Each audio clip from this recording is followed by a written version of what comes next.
Hello student, आप लोग कैसे हैं? आई होप आप लोग अच्छे होंगे। मुझे उम्मीद है कि आप लोग अपनी तैयारी कर रहे होंगे। आज विज्ञान में हम प्रैक्टिस सेट लेकर आए हैं और इस प्रैक्टिस सेट को आप लोग देख लीजिए अच्छे से, और इतना ही देख लीजिए 70 में 70 मिलेंगे, ये मेरी गारंटी है। जी हाँ, बोर्ड एग्जाम उत्तर प्रदेश में जो होने जा रहा है, आप लोग बस 5 वीडियो यानी 5 प्रैक्टिस सेट विज्ञान का देख लीजिए। मैं दावा कर रहा हूं कि आपको हर एक क्वेश्चन उसमें मिल जाएगा। मतलब कि पूरी पूरी तरह से एग्जाम में फंसेगा। ठीक है, उम्मीद है कि पूरी तरह से फंस जाएगा और इससे बाहर कोई नहीं आएगा। तो चलिए स्टार्ट करते हैं पहले प्रश्न में। और इस प्रैक्टिस सेट में आपका 5 बार का प्रैक्टिस सेट रहेगा और डेट भी दे दिए हैं हम लोग, कितने तारीख को कौन सी प्रैक्टिस सेट चलेगी। तो चलिए बात करते हैं पहले पे। जी हाँ, S1 क्लासेस को हमने अभी करके बोर्ड एग्जाम के लिए रख दिया गया है। बोर्ड एग्जाम उत्तर प्रदेश के लिए किया है। और अभी आप लोग जितने भी हैं प्रैक्टिस सेट अपने दोस्तों को भी शेयर कर दीजिएगा। चलिए पहले प्रश्न में बात करते हैं। किसी वस्तु का अवतल दर्पण द्वारा बना प्रतिबिंब आभासी सीधा वस्तु से बड़ा पाया जाता है। वस्तु की स्थितियां कहाँ होना चाहिए? देखिए, हमने इसको एक अलग से वीडियो बनाया है। अभी तक जो लोग नए हों वो जाकर पहले पिछला वाला वीडियो देख लीजिएगा।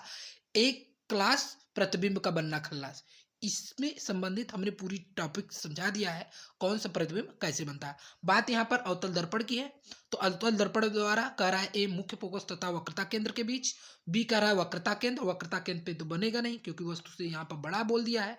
वक्रता केंद्र पर से ये तो गलत है। दर्पण के ध्रुव और मुख्य फोकस के बीच, देखिए अवतल दर्पण ये है, ये अवतल दर्पण है, ये आपका मुख्य अक्ष है, ये आपका केंद्र है। जब उसका बड़ा अगर प्रतिबिंब प्राप्त करने के लिए करेंगे दर्पण के ध्रुव और मुख्य फोकस के बीच, डी इज राइट आंसर। ठीक, नेक्स्ट क्वेश्चन। किसी शब्दकोश में पाए गए छोटे अक्षरों को पढ़ते समय आप निम्न में से कौन सा लेंस पसंद करेंगे? ए 50 सेंटीमीटर फोकस दूरी का एक उत्तल लेंस, बी 50 सेंटीमीटर फोकस दूरी का एक अवतल लेंस, सी 5 सेंटीमीटर फोकस दूरी का एक उत्तल लेंस, डी 5 सेंटीमीटर फोकस दूरी का एक अवतल लेंस। देखिए, अगर किसी शब्दकोश को अगर छोटे अक्षरों को पढ़ेंगे तो उसमें कम से कम 5 सेंटीमीटर फोकस दूरी वाला उत्तल लेंस होना चाहिए। 5 सेंटीमीटर फोकस दूरी वाला उत्तल lens, C is right answer. Next question कह रहा है किसी गोली दर्पण तथा किसी पतले गोली लेंस दोनों की फोकस दूरियां प्रत्येक 15 सेंटीमीटर है। दर्पण तथा लेंस संभवतः है, ध्यान देना।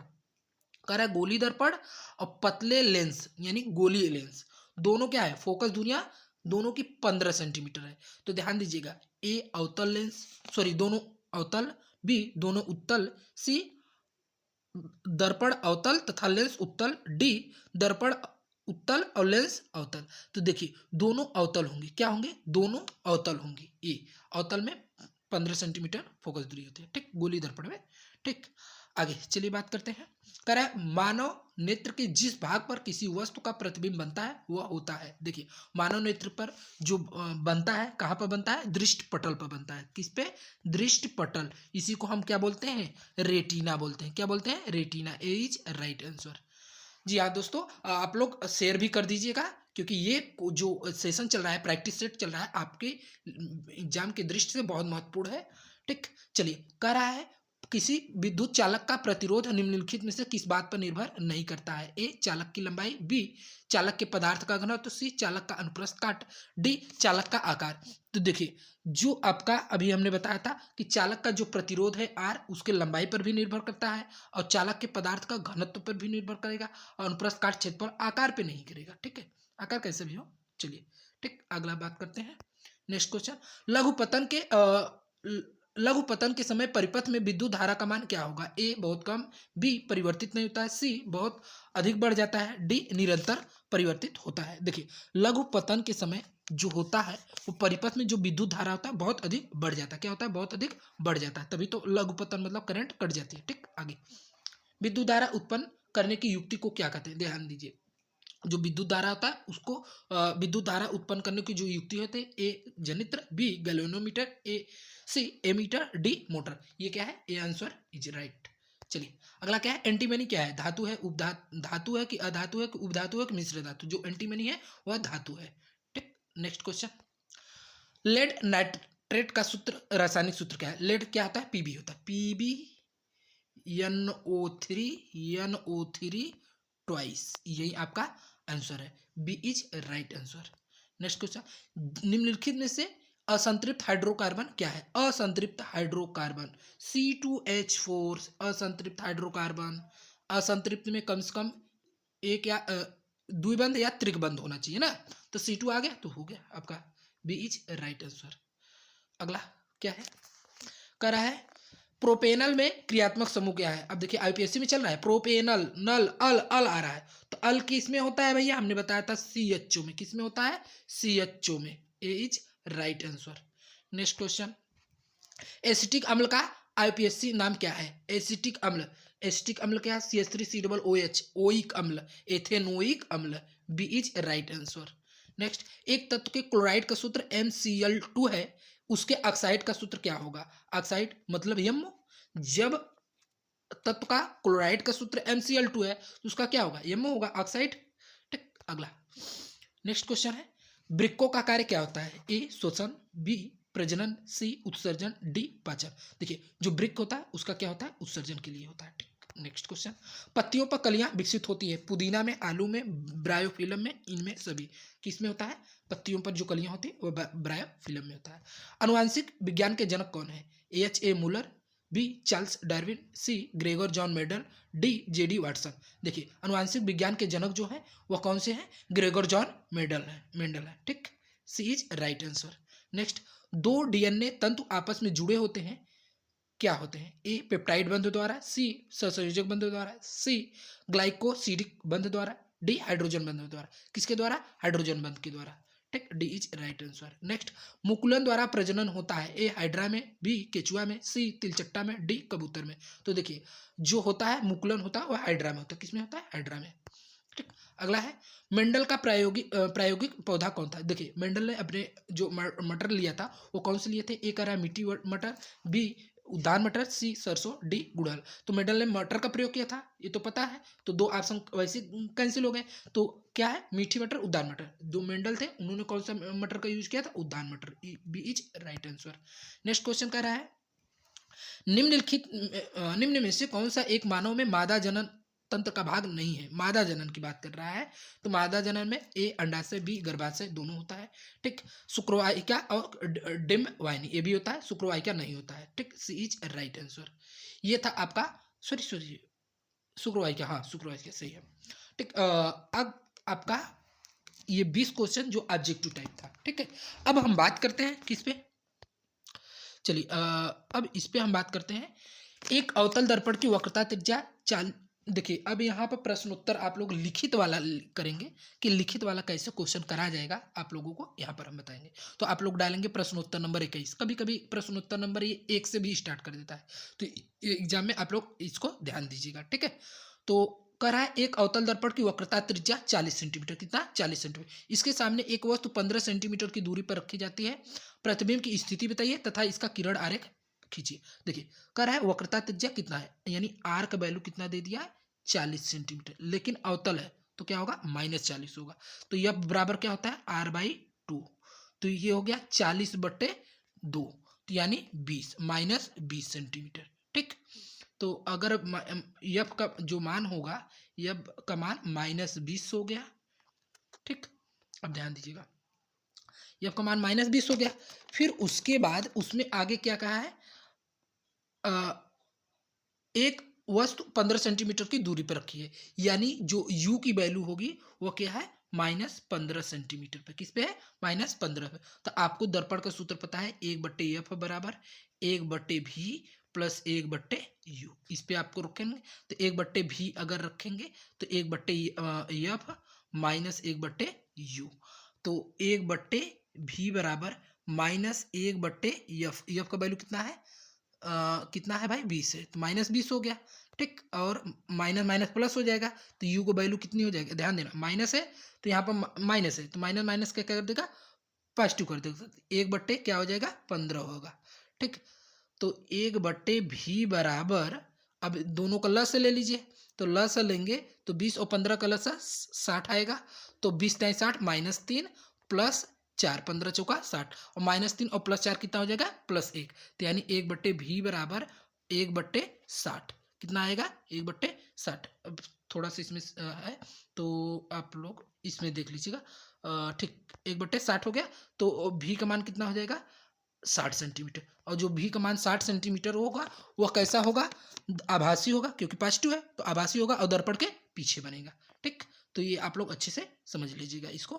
ठीक, आगे किरण है तो किरण आप लोग ऐसे बना दीजिएगा। ठीक, दर्पण के पीछे बनाइएगा। ठीक, हाँ चलिए अगला क्वेश्चन क्या था,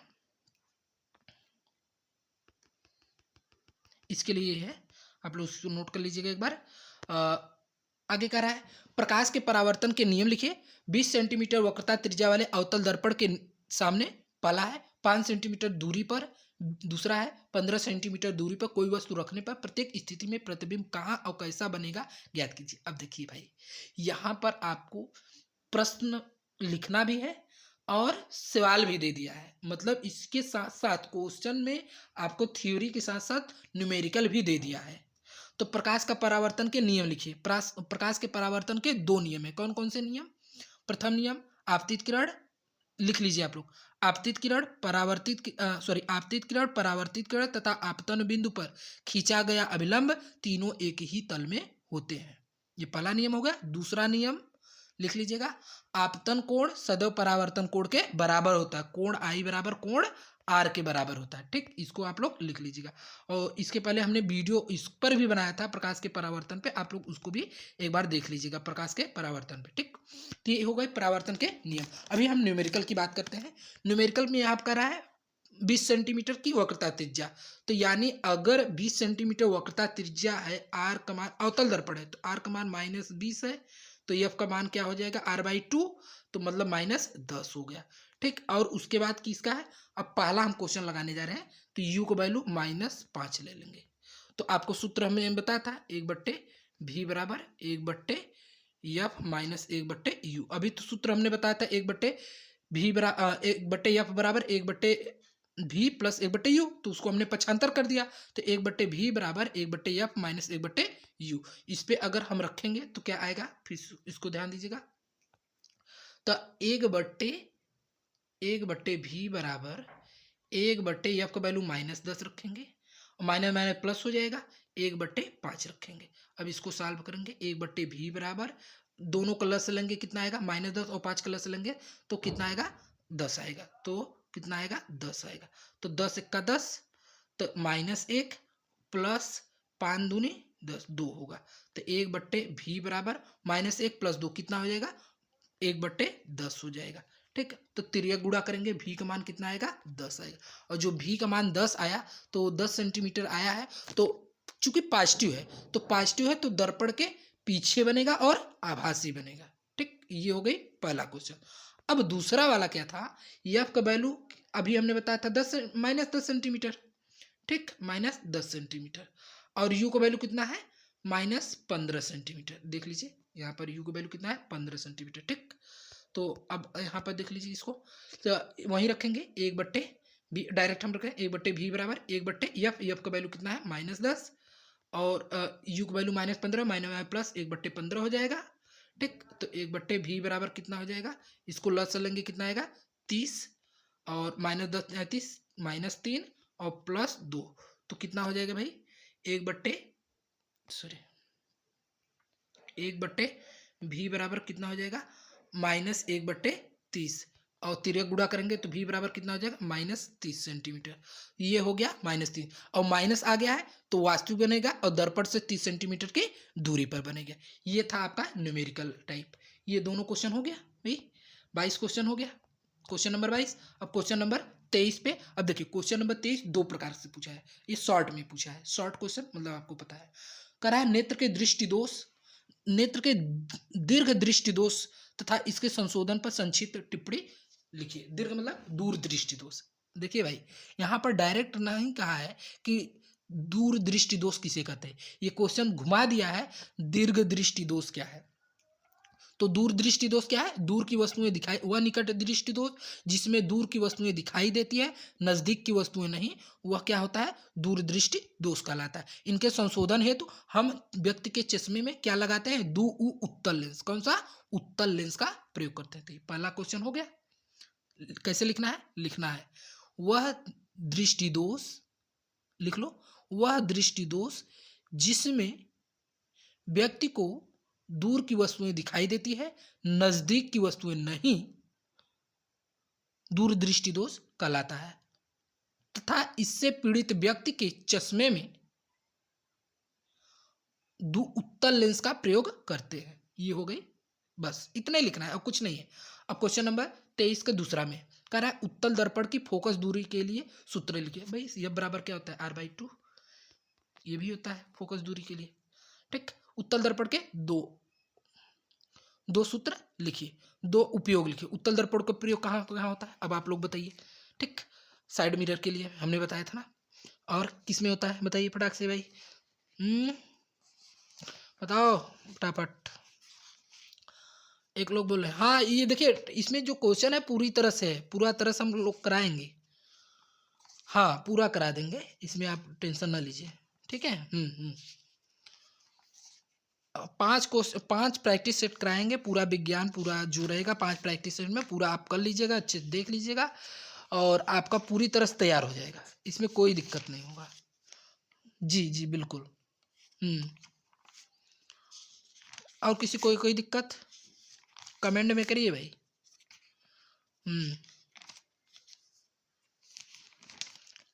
चलिए अभी हम बात कर रहे थे उत्तल दर्पण की फोकस दूरी के लिए सूत्र सॉरी। तो उपयोग कौन कौन से होते हैं, स्कूटर मोटर कार आदि के साइड मिरर में हो गया पहला। दूसरा है गली जो चौराहे हैं बाजार पे लैंप को परावर्तक के रूप में प्रयोग किया जाता है। तो ये आप लोग लिख लीजिएगा। चलिए अगला क्वेश्चन पे बात करते हैं 24 पर है, एक विद्युत मोटर का कार्यकारी सिद्धांत क्या है, इसकी रचना एवं कार्यविधि का चित्र बनाकर स्पष्ट कीजिए। अब भाई देखिए विद्युत मोटर का ये तो फिक्स है आना, ये आएगा या विद्युत जनित्र आएगा, सॉरी प्रत्यावर्ती धारा जनित्र और दृष्टि धारा जनित्र, ये दोनों आता है। ठीक, चलिए बात करते हैं पहले का विद्युत मोटर क्या है। पहले विद्युत मोटर के बारे में लिखिए। विद्युत मोटर एक ऐसी युक्ति है जिसके द्वारा हम विद्युत ऊर्जा को किसमें परिवर्तित करते हैं, विद्युत ऊर्जा को हम यांत्रिक ऊर्जा में परिवर्तित करते हैं। ठीक, तो इसका सिद्धांत क्या है, जब किसी कुंडली को चुंबकीय क्षेत्र में रखकर धारा प्रवाहित की जाती है तो कुंडली क्या होती है, धारा के कारण एक बल युग्म कार्य करने लगता है जिसकी दिशा फ्लेमिंग के बाएं हाथ के नियम के द्वारा निर्धारित की जाती है। यह बल युग्म कुंडली को चुंबकीय क्षेत्र में लगातार क्या करता है, घुमाता रहता है। ये हो गया आपका, ये ENS 2 क्षेत्र चुंबक हो गए। ठीक, इसको आपको संरचना भी बनाना है, इसको आप लोग बार बार प्रैक्टिस कर लीजिएगा। साधारण विद्युत मोटर का ये आपको संरचना भी बना। तो संरचना में जो क्या है, विद्युत मोटर के 4 भाग होते हैं। कौन कौन से, क्षेत्र चुंबक हमने बताया, ये दोनों क्या है, क्षेत्र चुंबक है, EN और S हो गए। अगला क्या है, आर्मेचर या क्षेत्र चुंबक के बारे में कैसे लिखना है, यह शक्तिशाली स्थायी चुंबक होता है जिसके ध्रुव EN और S होते हैं। दूसरा क्या है, आर्मेचर, यह बहुत अधिक फेरों वाली आयताकार कुंडली होती है जिसे तांबे के अचालक तारों की सहायता से कच्चे लोहे की क्रोड पर लपेट कर बनाया जाता है। यह चुंबक के ध्रुवों को बीच घूमती है, यही आपका आर्मेचर हो गया। ठीक, अगला क्या है, विभक्त वलय, यह 2 अर्धवृत्ताकार खंडों में विभक्त एक वलय के रूप में होता है। ये देखिए ये हो गए विभक्त वलय। ठीक चलिए दूसरा है, चौथा है ब्रूस, ये कार्बन धातु की बनी 2 पत्तियां होती हैं जिन्हें विभक्त वलय स्पर्श करता है। एक ब्रूस से विद्युत धारा कुंडली में प्रवेश करती है और दूसरे ब्रूस से बाहर निकलती है। यही देखिए ब्रूस है, ये ब्रूस है। ठीक, एक से विद्युत धारा अंदर जाएगी, दूसरे से क्या होती है, बाहर आती है। चलिए आगे देखिए, अगला है क्रियाविधि। क्रियाविधि को आप लोग अच्छे से करिएगा।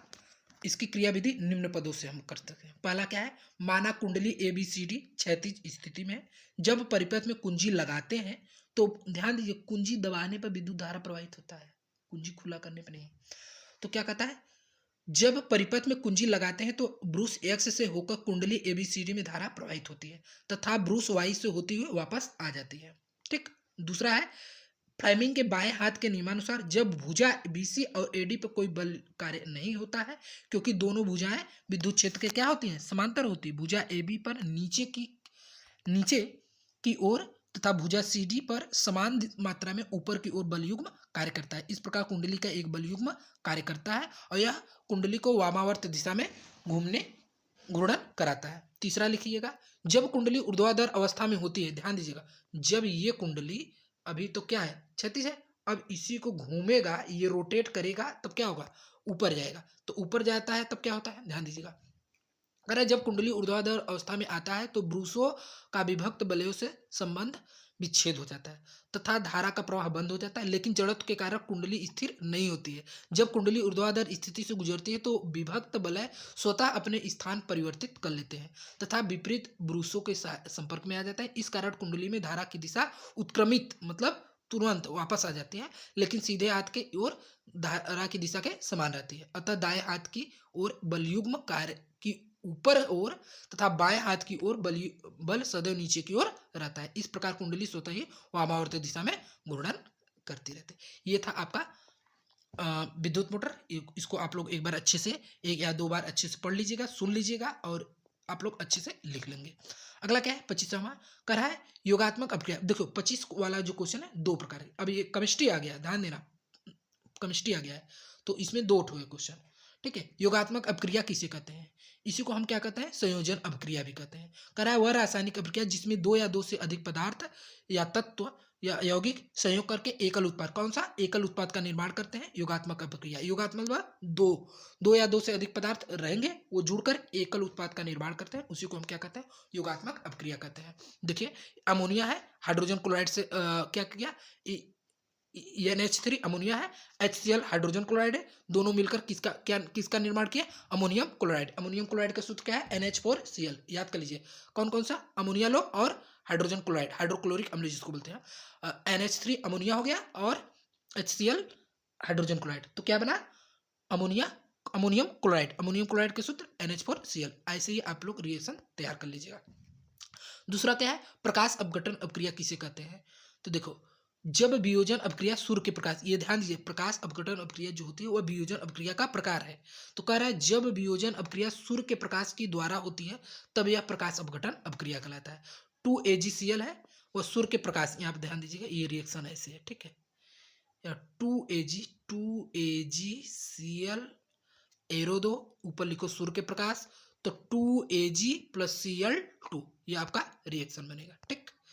अगला क्या है, निम्नलिखित के IUPAC नाम लिखिए। अब भाई देखिए भाई IUPAC आ गया तो आपको तो करना ही होगा, ठीक। तो इसमें ध्यान दो कौन सा है, ये आप लोग अच्छे से अभी इसको नोट कर लीजिए, इसको आप लोग करते रहिए, फिर आगे का क्वेश्चन करते हैं, फिर IUPAC पे आते हैं, ठीक। चलिए अगला क्या है, निम्नलिखित में से प्रत्येक के लिए संतुलित रासायनिक समीकरण लिखिए। ये भी क्वेश्चन करा रहे हैं। चलिए देखिए, कह रहा है निम्नलिखित यौगिकों में IUPAC नाम लिखिए। पहला क्या है, कह रहा है H सिंगल बॉन्ड H, देखिए इसको हम क्या बोलते हैं, CH3, क्या करेंगे, CH3, और आगे सिंगल बॉन्ड CO, फिर आगे है CH3। तो इसको हम आगे लेते हैं, देखिए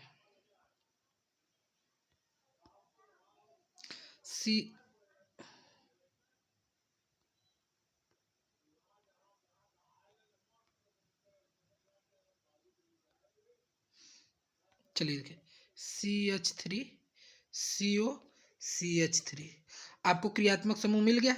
CO किसका है, ओन का, किसका है, ओन का। तो कई कार्बन है, 3 कार्बन, तो एथ मेथ प्रोपेनोन, क्या हो जाएगा, प्रोपेनोन, इसका IUPAC हो गया। इतना समझ में आया। अगला अगला क्या है, कह रहा है देखिए ये हो गई CH3 CH2 CH2 CH2 CH2 CH2 OH है। तो आपको पता होगा OH अगर हम बात करते हैं तो OH किस में होता है, आल में, एल्कोहल में होता है। तो कई कार्बन है, 1 2 3 4 5 6, तो कार्बन संख्या जब 6 होती है तो आपको पता होगा कार्बन की संख्या अगर 6 होती तो हेक्स बोलते हैं, तो हेक्स धन ऑल, हेक्सेनॉल, क्या हो जाएगा, हेक्सेनॉल। यही आपका IUPAC नाम हो गया, हेक्सेनॉल। चलिए अगला क्या रहा है, अच्छा अभी उसी में क्वेश्चन ना दूसरा है, देखो इसमें कह रहा है निम्नलिखित में, ख वाला है, निम्नलिखित तत्वों की परमाणु संख्या तथा संयोजकता लिखिए। परमाणु संख्या ऑक्सीजन का कितना है बताइए, ऑक्सीजन का 8 होता है, ठीक है। तो उसकी संयोजकता कितनी होती है, -2 होती है। पोटेशियम का 19 होता है, परमाणु संख्या और उसकी संयोजकता कितना होता है, +1 होती है। ठीक, अब आगे चलिए, कह रहा है निम्नलिखित अभिक्रिया में प्रत्येक के लिए संतुलित रासायनिक समीकरण लिखिए। तो इसके चलिए कह रहा है, पहला है सोडियम सल्फेट। सोडियम सल्फेट को हम कैसे लिखते हैं?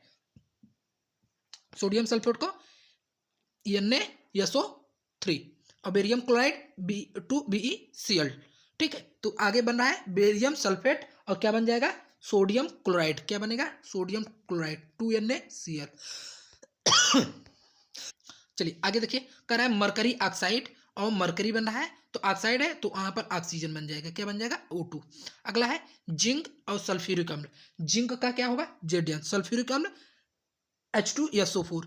तो आगे हम रिएक्शन भी बोल दे रहे हैं, देखिए जिंक Zn प्लस आगे क्या है, सल्फ्यूरिक अम्ल H2SO4। तो क्या बना, आगे दिया होगा, क्या दिया है, जिंक सल्फेट। जिंक सल्फेट मतलब ZnSO4। तो आगे क्या बनेगा, H2। क्या बनेगा, यहाँ पर H2 आएगा, हाइड्रोजन। अगला क्या है, आयरन और कॉपर सल्फेट। और आयरन अगर कॉपर सल्फेट का अभिक्रिया कराते हैं तो आयरन सल्फेट यानी Fe, यहाँ पर भरे, यहाँ पर देखिए, यहाँ पर आप भरिए FeSO4 प्लस कॉपर, तो ये है, जुकाम है इसकी वजह से थोड़ी खांसी आ जा रहे हैं। चलिए आगे देखिए, कह रहा है कैल्शियम कार्बोनेट। अगर कैल्शियम कार्बोनेट को उष्मा अपघटन कराते हैं तो कैल्शियम ऑक्साइड के साथ कार्बन डाइऑक्साइड मिलेगा। क्या मिलेगा, कार्बन डाइऑक्साइड CO2, लिख लीजिएगा। अगला क्या है, जिंक प्लस सिल्वर नाइट्रेट। अगर जिंक और सिल्वर नाइट्रेट कराते हैं तो जिंक नाइट्रेट के साथ साथ सिल्वर मिलेगा, यानी यहाँ पर 2Ag आएगा। ठीक, तो इसको आप लोग बना लीजिएगा। आगे कह रहा है धमनी, बायोलॉजी स्टार्ट हो गया। धमनी और सिरा में अंतर स्पष्ट कीजिए। धमनी क्या होता है और सिरा क्या होता है, पूरा ब्रश का पानी देता है, अंतर स्पष्ट कीजिए। तो आप लोग ऐसे लिखिएगा, एक लाइन और लिख लीजिएगा उत्तर में, धमनी और सिरा में अंतर निम्नलिखित है, ये जरूर लिखिएगा। ठीक, तो बीच में आप लाइन खींचेंगे, एक तरफ धमनी एक तरफ सिरा करेंगे। तो धमनी में क्या होता है, इनमें रुधिर हृदय से अंगों की ओर बहता है। देखिए धमनी का कार्य होता है, जो धमनी होती हैं, धमनियां क्या करती हैं कि जो इसमें से रुधिर क्या होता है, हृदय से अंगों के विभिन्न ओर भेजता है। हृदय से जो ब्लड निकलेगा वो क्या होता है, धमनी के माध्यम से शरीर के विभिन्न अंगों तक पहुंचता है। लेकिन सिरा के माध्यम से पूरे शरीर के जो ब्लड होता है वह क्या होता है, हृदय की ओर। कौन लाता है, सिरा लाता है।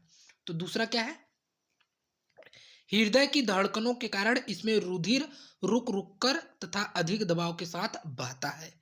सिरा में क्या है, सिराओं में रुधिर के बहाव की गति धीमी व एक सी रहती है। ठीक, तीसरा क्या है, धमनी में जो दीवार होती है अत्यधिक मोटी और लचीली होती है, लेकिन सिरा में क्या होती है, पतली और कम लचीली होती है। धमनी में चौथा क्या है, इनकी गुहा सक्रिय होती है, लेकिन सिरा जो होती है इनकी जो गुहा होती है वह चौड़ी होती है। पांचवा है, ये खाली होने पर भी नहीं पिचकती, लेकिन सिरा जो होती है खाली होने पर क्या होती है, पिचक जाती है। ये ध्यान दीजिएगा, ये था आपका अंतर। अगला क्या है, छठवां भी है, ध्यान देना, 9 अंतर है।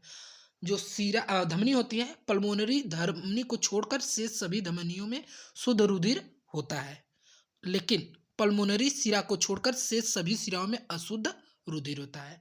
धमनी का जो कपाट नहीं होते हैं, लेकिन सिरा में कपाट होते हैं जो रुधिर को उल्टी दिशा में बहने से रोकते हैं। धमनी जो होता है उसका जो रंग होता है गुलाबी और चटक लाल होता है, लेकिन जो आपका किसका सिरा होती है वो लाल और नीले बैगनी रंग की होती है। जो धमनियां होती हैं, नौवां कह रहा है, धमनियां प्रायः त्वचा से दूर गहराई में स्थित होती हैं और ये जो सिरा होती है यह त्वचा के समीप स्थित होती है। ठीक, ये था आपका। अगला क्या है, 29 क्वेश्चन है, हृदय की आंतरिक संरचना का सचित्र वर्णन कीजिए। ध्यान दीजिएगा, या बाह्य आए या आंतरिक आए। तो आज हम आंतरिक को लिए हैं, नेक्स्ट वाले क्लास में कभी बाह्य भी ले लेंगे। तो आपको आंतरिक संरचना का पहले चित्र बनाना है, फिर उसके बाद आपको आंतरिक संरचना के बारे में लिखना है। पहला क्या है, अलिंद और निलय।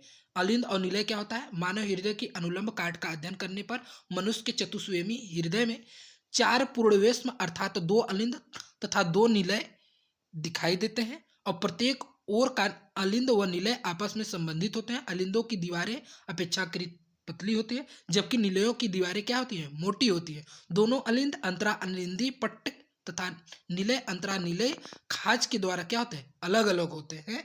मानव हृदय में जो बाया अलिंद होता है सबसे बड़ा विष में होता है, ये भी ध्यान दीजिएगा। दूसरा है फोसा ओवैलिस। फोसा ओवैलिस क्या होता है, ध्यान दीजिएगा। जो अंतरा अलिंदी पट्ट के जो पश्च भाग होता है यानी दाहिनी ओर तरफ अगर देखेंगे, एक छोटा सा अंडाकार गड्ढा होता है जो फोसा ओवैलिस कहलाता है। भ्रूण में यह छिद्र फोरामेन ओवैलिस के नाम से जाना जाता है। तीसरा है महाशिरा। दाहिने अलिंद में ध्यान देना, दाहिने अलिंद में दो मोटी महाशिराएं अलग अलग छिद्रों द्वारा खुलती है।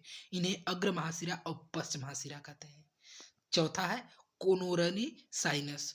अंतरा अंतरा अलिंदी जो पट्ट होता है उसी के समीप हृदय की दीवारों से आने वाली जो रुधिर होती है उसके लिए कोनोरनी साइनस का छिद्र होता है, और इस छिद्र पर कोनोरनी तथा थीबेसीम कम्पार्ट होता है। ठीक, अगला क्या है, स्पंदन केंद्र। दाएं अलिंद में महाशिराओं के छिद्रों के समीप क्या होता है, शिरा अलिंदी गांठ होती है जो स्पंदन केंद्र या पेसमेकर कहलाती है। ध्यान दीजिएगा, पेसमेकर बहुत इंपॉर्टेंट होता है। ठीक, छठवां क्या है, फुफ्फुस एवं धमनी महाकांड जिसको बोलते हैं पल्मोनरी। पल्मोनरी को ही हम फुफ्फुस बोलते हैं। ठीक, कह रहा है दाने दाएं निलय से जो फुफ्फुस चाप निकलता है जो अशुद्ध रुधिर को फेफड़ों तक पहुंचाता है। बाएं निलय से धमनी महाकांड चाप निकलता है जो संपूर्ण शरीर में शुद्ध रुधिर पहुंचाता है, और दोनों चापों के एक दूसरे के ऊपर निकलने के स्थान पर एक स्थान आर्टेरियोसम नामक ठोस स्नायु होता है। भ्रूणावस्था में इस स्नायु के स्थान पर डक्टस आर्टेरियोसम नामक एक महीन धमनी होती है। ठीक, ये था आपका आंतरिक संरचना के बारे में। अगला क्वेश्चन है इंसुलिन का क्या महत्व है, यह कहाँ पाया जाता है। देखिए जो ये शॉर्ट क्वेश्चन है। ठीक, तो अगर 30 में फर्स्ट और सेकंड कर दिया तो मतलब शॉर्ट क्वेश्चन है, शॉर्ट नंबर यानी अति लघु उत्तरीय बोलते हैं। तब देखिए इंसुलिन क्या होता है। इंसुलिन जो होता है ऊतकों विशेषकर पेशियों में कार्बोहाइड्रेट के उपयोग पर नियंत्रण करता है। यह यकृत कोशिकाओं में ग्लाइकोजेनेसिस का प्रेरक है। यह लिपोजेनेसिस का भी प्रेरक है। यह अग्नाशय के लैंगर हैंक्स की द्वीपकाओं से बनता है। ठीक, ये था आपका इंसुलिन। अगला क्या है, लार में कौन सा एंजाइम पाया जाता है और यह किसका पालन करता है। लार में एमिलेज एंजाइम पाया जाता है जो स्टार्च को ग्लूकोज और माल्टोज में क्या करता है, तोड़ देता है। मानव तथा कुछ अन्य स्तनपोषियों के लार में एमिलेज पाया जाता है जो पाचन में सहायक होता है। पौधे एवं कुछ बैक्टीरियो से इस एंजाइम को क्या करते हैं, पैदा करते हैं। अगला क्या है, अनुवांशिकता से आप क्या समझते हैं, इनके जन्मदाता कौन से हैं। ये लॉन्ग क्वेश्चन है, इसको भी आप लोग समझिए। कह रहा है ऐसे कुछ ऐसे लक्षण सभी जीवों में होते हैं जो उन्हें अपने जनकों से प्राप्त होते हैं और पीढ़ी दर पीढ़ी चलते रहते हैं। ध्यान दीजिए, अनुवांशिकता क्या होता है। अभी आपका कुछ लक्षण है तो ये लक्षण आपके कहाँ से आए हैं, आपके माता पिता के, और आपके माता पिता का लक्षण कहाँ से, उनके माता पिता से, और आपका लक्षण आने वाले पीढ़ियों में चला जाएगा। तो इन लक्षणों को हम क्या कहते हैं, अनुवांशिक लक्षण कहते हैं। और इन लक्षणों का एक पीढ़ी से दूसरी पीढ़ी तथा एक जीव से दूसरे जीव में जाना क्या कहलाता है, अनुवांशिकता कहलाता है, हेरिडिटी कहलाता है। अनुवांशिकता के कारण ही पीढ़ी दर पीढ़ी जीवों में क्या होती है, समानता बनी रहती है। इसी कारण मनुष्य की संतान मनुष्य और बंदर की संतान बंदर और गाय की संतान गाय, हाथी की संतान सदैव हाथी ही रहती है। विज्ञान की उस शाखा को जिसमें अनुवांशिकी लक्षणों के माता पिता से संतान में आने की रीतियों का अध्ययन किया जाता है अनुवांशिकी कहलाता है। इसकी खोज कौन किया था, ग्रेहोग जॉन मेंडल ने सन 1866 में की थी। तो ये था आपका प्रैक्टिस सेट क्वेश्चन नंबर 1 जो था वो पूरा कंप्लीट हो गया। इस प्रैक्टिस सेट को आप लोग एक बार पुनः रिपीट कर लीजिएगा, और हम अगला प्रैक्टिस सेट 2 नेक्स्ट तारीख को लेकर आएंगे, और आप लोग इसको मेहनत से तैयार कर लीजिएगा और एक बार रिपीट करके लिख लीजिएगा। अच्छे से रिपीट करिए। जो भी क्वेश्चन है आप लोगों को नहीं समझ में वो हमें व्हाट्सएप कर दीजिएगा, और आप लोगों को मैं गारंटी दे रहा हूँ 70 में से 70 लेकर आएंगे। 30 नंबर आपके स्कूल से मिल जाएगा, 70 में से 70 से। तो आप लोग टारगेट बना लीजिएगा ये, ठीक है। तो आज के लिए इतना ही, आप लोग अपने दोस्तों को भी शेयर कर दीजिएगा। आज के लिए इतना ही, जय हिंद।